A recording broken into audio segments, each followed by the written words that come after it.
Hello ചങ്ങായികളെ, video ആരും skip ചെയ്യല്ലേ. ഞാൻ ഈ മഴയത്ത് എന്താ എടുത്തിട്ട് വന്നേ അറിയോ? സൺസ്ക്രീനാണ് ആരും തെറ്റിയിരിക്കണ്ട കേട്ടോ. സൺസ്ക്രീനിൻ്റെ പെട്ടിയിൽ മുമ്പെപ്പോഴോ ഇട്ട് അടക്ക വെക്കാണെങ്കിൽ ഞങ്ങൾ ഈ കാസർഗോഡ് ഭാഗത്ത് അടക്കയുടെ ഫ്രണ്ട് ഭാഗത്ത് കാണുന്ന സാധനത്തിനാണ് അടക്കമുത്ത് എന്ന് പറയുന്നത്. നമുക്ക് ഈ അടക്കമുത്ത് പൂവിൻ്റെ ഷേപ്പിൽ മുറിച്ചെടുക്കാം കേട്ടോ. അപ്പോൾ ഇതൊരു ക്രാഫ്റ്റ് വീഡിയോ ആണ്. ബാക്ക്ഗ്രൗണ്ട് കണ്ടപ്പോൾ നിങ്ങൾക്ക് മനസ്സിലായിട്ടുണ്ടാവും അറിയാം. അപ്പോൾ ഈ വീഡിയോ എടുക്കുമ്പോൾ എന്നെ മാത്രമേ കാണുന്നുള്ളൂ എങ്കിലും ഇത് മുറിക്കാനും പെയിൻ്റ് അടിക്കാനെല്ലാം അനിയത്തി സഹായിക്കുന്നുണ്ട് കേട്ടോ.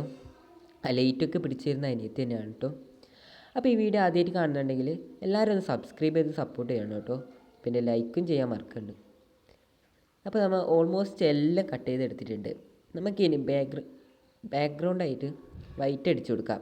വീഡിയോയിൽ എന്തെങ്കിലും മാറ്റം വരുത്തണമെങ്കിൽ നിങ്ങൾക്ക് പറയാം കേട്ടോ. അപ്പോൾ ഈ വീഡിയോ എടുത്ത് ഞാൻ എൻ്റെ മേമേരെ വീട്ടിലായിരുന്നു. മേമി ഞാൻ 1-2 പറഞ്ഞ് കണക്കോണയായപ്പോൾ എൻ്റെ സാധനമെടുത്ത് ലൊക്കേഷൻ മാറ്റിയിട്ടുണ്ട്. ബേസ് കോട്ടായിട്ടുള്ള വൈറ്റ് പെയിൻറ്റിൽ അടിച്ചു കൊടുത്തിട്ടുണ്ട്. ഇനി നമുക്ക് പകുതി പിങ്കും പകുതി എല്ലാം അടിച്ചു കൊടുക്കാം. അപ്പോൾ അതെ, ഒരുവിധം എല്ലാം ആയിട്ടുണ്ട്. നമുക്ക് കുറച്ച് ഈർക്കിലും എടുത്തു കൊടുക്കാം. ഇനി നമുക്ക് ഈ ഫ്ലവറും ഈർക്കിലും കൂടെ ഒട്ടിച്ചെടുക്കാം. ദേ കണ്ടോ. ഇനി നമുക്ക് ലീഫ് ഉണ്ടാക്കാം. പച്ച പേപ്പർ കട്ട് ചെയ്തെടുക്കാം.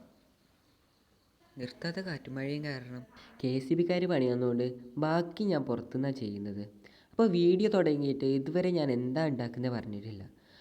അപ്പോൾ വേസ്റ്റായി കളയുന്ന അടക്കമുത്തുകൊണ്ട് ഫ്ലവർ ബൊക്കെയാണ് ഞാൻ ഉണ്ടാക്കിയത്. അപ്പോൾ വീഡിയോ ഇഷ്ടപ്പെട്ടാൽ പറയണം കേട്ടോ. ഇതേ പുറത്ത് നല്ല മഴയുണ്ട് കേട്ടോ, ഇതുവരെ കുറഞ്ഞിട്ടാണ്. അപ്പോൾ നിങ്ങളിതിന് 10ൽ എത്ര മാർക്ക് വരുമെന്ന് പറയണം കേട്ടോ.